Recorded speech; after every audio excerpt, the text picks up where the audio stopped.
मेरे भाई की शादी की रात मैंने कमरे में कैमरा लगा दिया ताकि भाभी की फिल्म देख सकूं। जैसे ही भाई भाभी के पास आया मेरी चीख निकल गई, क्योंकि भाई ने तो भाभी के साथ। रात के करीब 12:30 बज रहे थे और मैं बहुत खामोशी से रूम में आया और मैंने अपना लैपटॉप निकाला और गोद में रख लिया। आने वाले पलों को देखने के लिए मैं पूरे तरीके से तैयार था।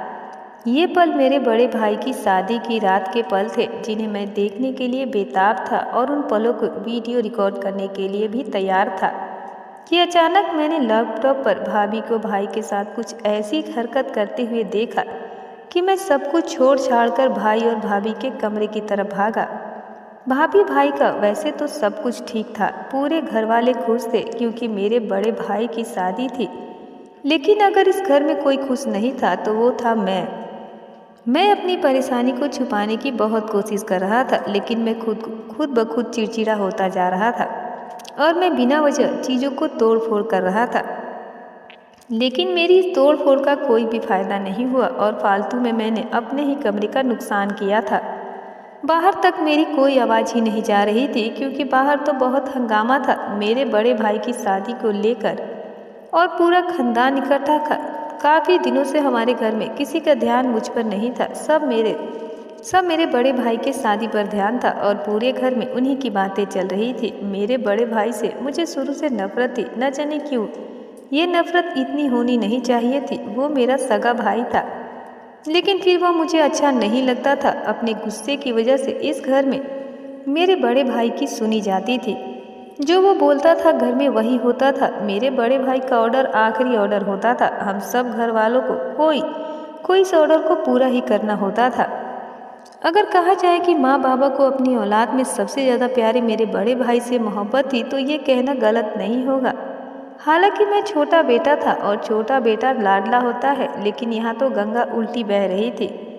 शुरू से ही बड़े भाई को ही अहमियत दी जा रही थी, लेकिन आज उनकी शादी की वजह से कुछ ज़्यादा ही अहमियत उन्हें मिल रही थी, जो कि मुझे बर्दाश्त नहीं हो रहा था। मैं ये सब कुछ बर्दाश्त नहीं कर पा रहा था। उन्हें सिर्फ इसलिए अहमियत ही नहीं मिल रही थी, बल्कि उन्हें मेरे बचपन की मोहब्बत भी मिल रही थी, जिसे मैं अपने बचपन से बहुत ज़्यादा चाहा था, जिसे मैंने बहुत ज़्यादा प्यार किया था। उसका नाम कविता था। मेरा कविता मुझसे शुरू से ही पसंद थी और बड़े होकर ये पसंद बहुत ज़्यादा प्यार में बदल गई और प्यार में जुनून इश्क से सूरत ले ली। और जब प्यार जुनून बन जाए तो इंसान अपने बस में नहीं होता, और अगर कोई इसे इसका इश्क छीन ले तो इंसान पागल हो जाता है। और मैं भी पागल ही होता जा रहा था। पिछले महीने बहुत ही खुशी के दिन गुजरे थे। मेरे घर में कहीं जाने की जोरों शोरों से तैयारियां चल रही थी। मेरी माँ बहुत अच्छे से तैयार होकर कहीं जाने के लिए कह रही थी। मैंने उनसे कहा कि आप कहाँ जा रही हो, तो उन्होंने कहा कि मैं कविता के लिए अपने बेटे का हाथ मांगने जा रही हूँ। ये बात उन्होंने मेरे गाल पर अपने हाथ से प्यार करते हुए कहा था। मैं खुश हो गया और मुझे लगा कि मेरी माँ मेरा रिश्ता लेकर कविता के घर जा रही हैं।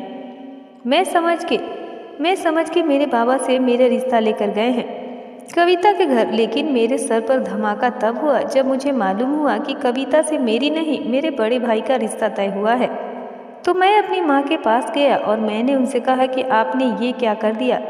मैं कविता से प्यार करता हूँ और आपने मेरे प्यार को मेरे बड़े भाई के हवाले कर दिया। मैं तो समझा कि आप मेरे रिश्ते की बात करने जा रही हैं। मेरी बात सुनकर मेरी माँ ने एक जोरदार थप्पड़ मेरे मुंह पर मारा। मुझे बिल्कुल भी इसकी उम्मीद नहीं थी। मेरी माँ ने कहा कि शर्म करो, वो तुम्हारे भाई की होने वाली बीवी है। तुम्हारे भाई ने उसे पसंद किया है और अब वो तुम्हारी भाभी बनने जा रही है, और तुम उसके लिए इस तरह की गंदे लफ्ज़ का इस्तेमाल कर रहे हो। तुम्हें सोचना भी नहीं चाहिए कविता के बारे में अब, क्योंकि वो तुम्हारी भाभी बनने वाली है। ये मेरी माँ की तरफ से पड़ा हुआ थप्पड़ नहीं था। ये थप्पड़ तो जैसे किस्मत ने मुझे मारा था। इस थप्पड़ के पड़ने के बाद मुझे गुस्सा आ गया और मुझे कुछ समझ नहीं आया कि मैं क्या करूं। मैं कुछ देर के लिए घर छोड़कर चला गया, लेकिन किसी को कोई फर्क ही नहीं पड़ा था मेरे जाने से। मेरे माँ बाप मुझसे नाराज थे और अभी तो बड़े भाई को मालूम भी नहीं था कि मैं किस बात पर नाराज हूँ। कुछ दिन सड़कों की ठोकरें खाने के बाद मैं मजबूरन वापस अपने घर लौट आया था, क्योंकि मेरे पास रहने के लिए कोई ठिकाना ही नहीं था और मुझे अपने कमरे के बगैर नींद ही नहीं आती थी। लेकिन अफसोस तो इस बात का था कि किसी को मेरी फिक्र ही नहीं थी। हर कोई भाई की खुशी मनाने में बिजी था, किसी को मुझसे कोई सरोकार नहीं था और पूरा घर ऐसे सज चुका था जैसे कि शादी वाले घर होते हैं। मैं तो जैसे अंगारों में जल रहा था और मैंने फैसला कर लिया था कि मेरे भाई की शादी को बर्बाद करके रहूँगा। पहले तो ये शादी होने ही नहीं दूंगा और अगर ये शादी गलती से हो भी गई तो मैं इसे कामयाब नहीं होने दूंगा। इसी मकसद से मैंने कविता को फ़ोन किया और उससे मिलने को कहा, तो उसने कहा कि वो मुझे नहीं मिलना चाहती। मैंने उससे कहा कि मैं उससे मोहब्बत करता हूँ, उससे शादी करना चाहता हूँ, वो भाई से शादी करने से मना कर दे।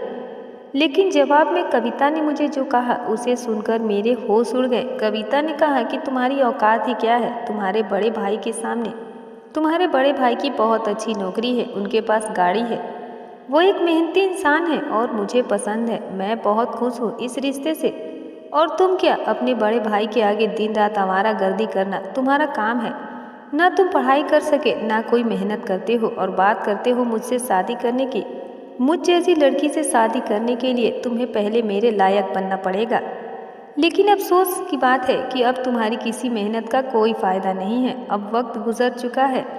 हाँ, अगर ये रिश्ता तय होने से पहले तुम मेहनत करते, अपने पैरों में खड़े हो जाते तो मैं तुम्हारे प्यार को अपना लेती। लेकिन अब तो तुम्हें मेरे बारे में सोचना भी नहीं चाहिए। मैं तुम्हारी भाभी बनने जा रही हूँ और बेहतर इसी में है कि तुम इस प्यार के रिश्ते को यहीं पर ख़त्म कर दो। मैं जो पहले से अंगारों में जल रहा था, कविता की दिल चीर देने वाली बातों ने मुझे जख्मी कर दिया था और मैं बिल्कुल टूट गया था। अगर उसे मना ही करना था तो वो सही से ही मना कर सकती थी, लेकिन उसने तो मेरी तौहीन की थी, मुझे अपमानित किया था, मेरी बेइज्जती की थी। अगर वो मेरी बेइज्जती के बगैर मना करती तो शायद मैं मान जाता, लेकिन जिन लफ्ज़ों में उसने मुझे मना किया था वो मना करने के लायक नहीं था। वो उसने मुझसे छुटकारा था और मेरी बेइज्जती की थी। मैं वो भूल नहीं पा रहा था और मेरी हालत ऐसी थी कि काटे तो बदन में खून ना निकले। फिर वो दिन भी आ गया कि मेरे भाई की शादी कविता से हो गई और अगले दिन उनकी विदाई थी और मैं अपने कमरे के चक्कर काट रहा था। फिर मुझे एक प्लान सूझा। जितनी तकलीफ़ मुझे मिल रही थी, मैं इससे कई ज़्यादा तकलीफ़ अपने भाई और कविता सब घर वालों को भी देना चाहता था। मैं चुप बैठने वालों में से नहीं था। मैं फ़ौरन से मार्केट गया और वहाँ से एक ऐसा कैमरा लेकर आया जो बहुत ही एडवांस कैमरा था। शादी का दिन है तो सब घर वाले शादी में चले गए। पहले भी मैं शादी में गया और जल्दी से नज़रें बचाकर वहाँ से वापस आ गया। पूरा घर खाली था। मेरे भाई के कमरे का दरवाज़ा खुला हुआ था। वो कमरा फूलों की सेज से सजा हुआ था और हर तरफ फूल ही फूल बिखरे हुए थे और बहुत ही खूबसूरत लग रहे थे। लेकिन ये खूबसूरत मंजर तो मुझे अपने अरमानों का जनाजा लग रहा था। मैंने वो कैमरा बहुत ही चेक करने के बाद बेड से बहुत पास एक जगह पर फिट कर दिया था। कैमरा बहुत ही छोटा था जो किसी के ध्यान में नहीं आ सकता था। शायद बहुत ध्यान देने के बाद भी किसी को नजर आने से रहा। भाई और कविता तो आज की रात प्यार भरे लम्हों में खोए होंगे, उन्हें तो पता भी नहीं चलेगा। इस कैमरे के ब्लूटूथ का जरिए मैं अपने लैपटॉप से कनेक्ट कर दिया था। अपना ये कारनामा करने के बाद मैं दोबारा से मैरिज हॉल में चला गया जहाँ पर बहुत धूमधाम थी। मैं धूमधाम देखने में हरगिज़ नहीं गया था। मैं तो सिर्फ इसीलिए गया था कि कहीं किसी को मुझ पर कुछ शक ना हो जाए, मेरे ना होने से वो लोग मुझे ढूंढने तक ना घर आ जाए और सबको पता न चल जाए कि मैं क्या कर रहा हूँ और घर क्यों लौट आया हूँ। इन सब से बचने के लिए मुझे वापस मैरिज हॉल जाना पड़ा। अब मेरे अंदर थोड़ा सुकून आ गया था। थोड़ी देर पहले जो मैं इस धूमधाम में बिलबिलाया फिर रहा था, अब मेरे अंदर एक सुकून सा आ गया था और मुझे खुशी महसूस हो रही थी कि उन दोनों का मज़ा ख़राब करने के लिए मेरे पास कोई तो प्लान मौजूद है जिस पर मैं मज़े करूँगा और आगे की ज़िंदगी में कविता को ब्लैकमेल भी कर सकता हूँ। मैंने सोचा था कि शादी की रात ये वीडियो कविता को दिखाकर इसे दिमागी तकलीफ दूंगा और इसे ब्लैकमेल करूंगा कि वो मुझसे रिश्ता बनाए, वरना मैं उसका वीडियो इंटरनेट पर वायरल कर दूंगा। न जाने मेरे दिमाग में इतने सारे गंदे ख्याल कहाँ से आ गए थे। ना मेरी ख्वाहिश ऐसी थी और ना ही मेरी परवरिश ऐसी थी और ना मेरा खानदान ऐसा था। स्टेज पर दूल्हा दुल्हन के रूप में बैठे हुए अपने भाई और उसके साथ बैठी अपने प्यार को देखकर तो मेरी हालत बुरी होने लगी थी। मुझसे ये बर्दाश्त नहीं हो रहा था, लेकिन जो भी था मैंने उनकी खुशियों को बर्बाद करने का सोच लिया था। शादी पूरी हो चुकी थी और विदाई का वक्त आया तो मैं सबसे पहले घर की तरफ भागा और मैंने घर के फूलों से और भाई और भाभी का स्वागत करने के लिए सारा रास्ता सजाया था। मैं उन्हें सरप्राइज़ देना चाहता था। मैं उनकी खुशी में खुश हूँ और वो ये सरप्राइज़ देखकर हैरत में पड़ गए थे, क्योंकि जैसे ही उन दोनों ने गाड़ी से नीचे कदम रखा, वहाँ से लेकर उनके कमरों तक मैंने फूल ही फूल बिछा कर रखे थे। मैंने उनसे कहा कि मैं उनकी खुशी में खुश हूँ और मैंने अपना दिल साफ कर दिया है। मेरी बात सुनकर वो दोनों मुस्कुरा लिए और भाई ने मेरे सर पर प्यार के हाथ फेरा। वो दोनों हल्के से चलते हुए अपने कमरे की तरफ आए और छोटी मोटी रस्मों के बाद कविता को मेरी बहनों ने उसके कमरे में पहुंचा दिया था। मैं भी जल्दी से अपने कमरे में चला गया और लाइट बंद करके कमरे का दरवाज़ा लॉक किया और फ़ौरन से अपना लैपटॉप ऑन किया, जहाँ पर मैं उनकी शादी की रात को देख सकता था, उनकी पहली रात को देख सकता था। मैंने देखा कि कविता अकेले कमरे में बैठी हुई और मुस्कुराती हुई नजर आ रही है। वो बहुत ही खूबसूरत लग रही थी और मैं उसके हुस्न में खो गया था। मुझे अपने भाई से जलन महसूस होने लगी थी। कहते हैं कि जलन का यही ख्याल होता है कि जो चीज़ दूसरे के पास है वो हमें मिल जाए, और अगर वो हमें नहीं मिल सकती तो दूसरों को भी नहीं होनी चाहिए। जलन में मेरा भी यही हाल कुछ ऐसा ही था। कविता मुझे तो नहीं मिली थी, लेकिन उसकी खुशियों को बर्बाद करने का मेरे पास पूरा पूरा बंदोबस्त पड़ा था। थोड़ी देर बाद मैंने देखा कि अचानक कविता उठकर खड़ी हुई। मैं थोड़ा सा परेशान हो गया कि कहीं इसे मेरी हरकत का पता तो नहीं चल गया। फिर मैंने देखा कि वो सोफे के सामने पड़े हुए टेबल पर रखा जग के पास आई और पानी पीने लगी, तो मुझे थोड़ा सुकून मिला कि वो प्यास की वजह से उठी थी। वो थोड़ी देर वहाँ बैठने के बाद वापस फिर से अपने बेड पर आ गई थी और ठीक होकर बैठ गई थी। वो भाई का इंतज़ार कर रही थी और भाई भी थोड़ी देर बाद कमरे में आए तो मेरी तो जैसे रूह जलकर राख हो गई थी। ये मंजर देखकर भाई कविता के करीब आकर बैठकर और वो उससे कुछ बातें कर रहे थे। यकीनन वो इसकी खूबसूरती की तारीफ कर रहे थे, लेकिन मैं सिर्फ उनकी वीडियो ही देख सकता था, उनकी आवाज़ नहीं सुन सकता था। मेरा दिल तेजी से धड़कने लगा था उन लम्हों को सोच सोच कर जिन्हें मैं चाहता था। उन लम्हों को तो मैं सोच भी नहीं सकता था और वो लम्हे देखने को तैयार था, क्योंकि अब मैं सिर्फ उन्हें देख ही सकता था। अचानक ही कुछ ऐसा हो गया जिसे देखकर मेरे सर पर आसमान गिर गया। मैं भाई और भाभी के कमरे की तरफ भागा और जोर जोर से उनका दरवाज़ा बजने लगा। माँ पूछने लगी कि तुम उनको डिस्टर्ब क्यों कर रहे हो, तो मैंने अपनी माँ से कहा कि वो लड़की भाई को जान से मारने लगी है, जल्दी दरवाज़ा खोलो। मेरी माँ ने कहा तुम बेफजूल की बातें कर रहे हो, आज उनकी शादी की पहली रात है और वो खुश है और तुम बिना वजह उनकी खुशियों में दखल डाल रहे हो। मिट्टी में मिलाने की उनकी खुशियों की कोशिश मत करो, इस तरह की हरकत करके बेइज्जती मत करवा। मैं जानती हूँ कि तुम्हें कविता पसंद थी, लेकिन अब वो तुम्हारी भाभी है। क्यों तुम इस तरह से मुझे सबके सामने शर्मिंदा कर रहे हो? अभी मेहमान घर पर हैं, अगर मेहमानों को ये बात पता चलेगी तो कितना बुरा होगा। मैंने माँ से कहा कि ये वक्त बातों का नहीं है, अगर उन्हें भाई की जान बचानी है तो उन्हें दरवाज़ा हर हाल में खोलना होगा। मेरी माँ को जब मेरी बातों पर यकीन नहीं आया तो मैंने छोटी बहन को कहा कि वो जल्दी से चाबियाँ ले आए। मेरी बहन ने मुझे दरवाज़ा खोलने से रोकना चाहा। मैंने कहा कि अगर वो लोग वाकई में अंदर खुश हैं तो दरवाज़ा खोल देते, लेकिन इतनी देर से दरवाज़ा बजाने पर जब दरवाज़ा नहीं खुल रहा है तो इसका मतलब है कि मैं सच बोल रहा हूँ। अंदर भाई की जान को खतरा है। अब लग रहा था कि मेरी माँ को भी थोड़ा थोड़ा मेरी बातों पर यकीन आने लगा था, क्योंकि सच में वो लोग बहुत बजाने के बाद भी दरवाज़ा नहीं खोल रहे थे। और जैसे ही दरवाज़ा खुला तो सामने का मंजर देखकर हम सब हैरान रह गए। मेरा भाई जमीन पर फर्श पर पड़ा हुआ था और उसके सर से खून बह रहा था और कविता के हाथ पर बंदूक थी और उसने मेरे भाई को गोली तो नहीं मारी थी, लेकिन उसने शायद वही बंदूक मेरे भाई के सर पर मारी थी, जिसकी वजह से वो बेहोश हो गए थे और उनके सर से थोड़ा सा खून बह रहा था। ये मंजर देखकर तो सब परेशान हो गए और फौरन से भाई को अस्पताल ले जाने लगे, लेकिन मेरे बाबा ने डॉक्टर को घर पर ही बुलाने का फैसला कर लिया था, वरना बहुत बदनामी होने वाली थी। थोड़ी देर में डॉक्टर आ गया तो देखा कि मेरा भाई ठीक है, उसको होश में लाने की कोशिश कर रहे थे। सब कविता को लेकिन छोड़ के कविता फिलहाल भाई की जान बचाने में बिजी था। यह भाई की तबीयत थोड़ी संभली तो मेरी माँ कविता की तरफ बढ़ी और कहा कि तुम्हारी हिम्मत कैसे हुई मेरे बेटे के साथ ये सब करने की। माँ ने कहा कि मैं कितनी चाह से तुम्हें अपने बेटे के लिए बहू बनाकर लाई थी और तुमने शादी की पहली ही रात मेरे बेटे की ये हालत कर दी और उसकी जान लेने की कोशिश की। मैं तुम्हें पुलिस के हवाले भी कर सकती हूँ अगर मुझे अपने परिवार की इज्जत का ख्याल ना होता। तो कविता सर झुकाकर मेरी माँ की बातें सुन रही थी। इतने में मेरे भाई को होश आ गया। मेरा भाई अपने आप को संभालते हुए खड़ा हुआ और सब कविता से सवाल किया कि क्यों इसने भाई पर हमला किया।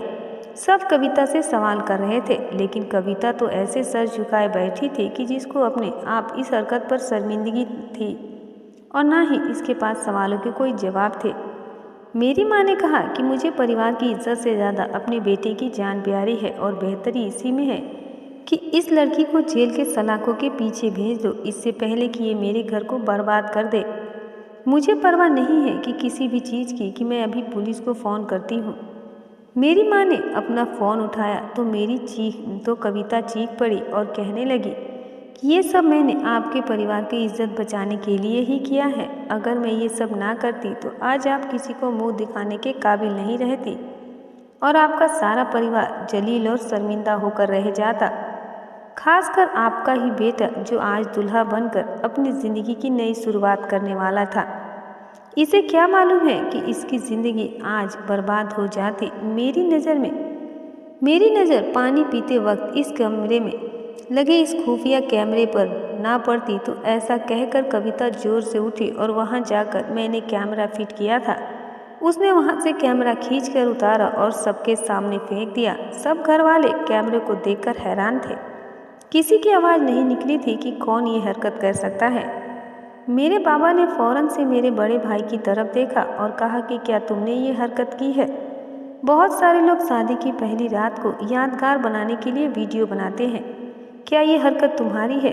बाबा की बात सुनकर भाई को गुस्सा आ गया और उसने कहा कि उसने ये सब नहीं किया है और इसके बारे में उसे कुछ पता भी नहीं है और ना ही इसे ऐसी करने की परवरिश है कि इस तरह की हरकतें करे।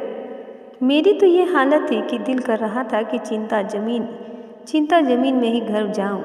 न जाने कहाँ से कविता को ये खबर हो गई और कैसे इसकी नज़र उस कमरे तक पहुंच गई, लेकिन अभी तक ये नहीं पता चला था कि ये काम किसने किया था। अभी तक मेरा नाम नहीं आया था, लेकिन अगले ही पल कविता ने चिल्लाते हुए उंगलियां मेरी तरफ उठा दी और मेरा नाम लेते हुए कहा कि आपका ये बदतमीज बेटा है ना जिसने ये गिरी हुई हरकत की है, ये इसी का काम है। और मैं जल्दी ही समझ गई थी कि ये हमारी ज़िंदगी के खूबसूरत पलों को अपने कैमरे में देख रहा है।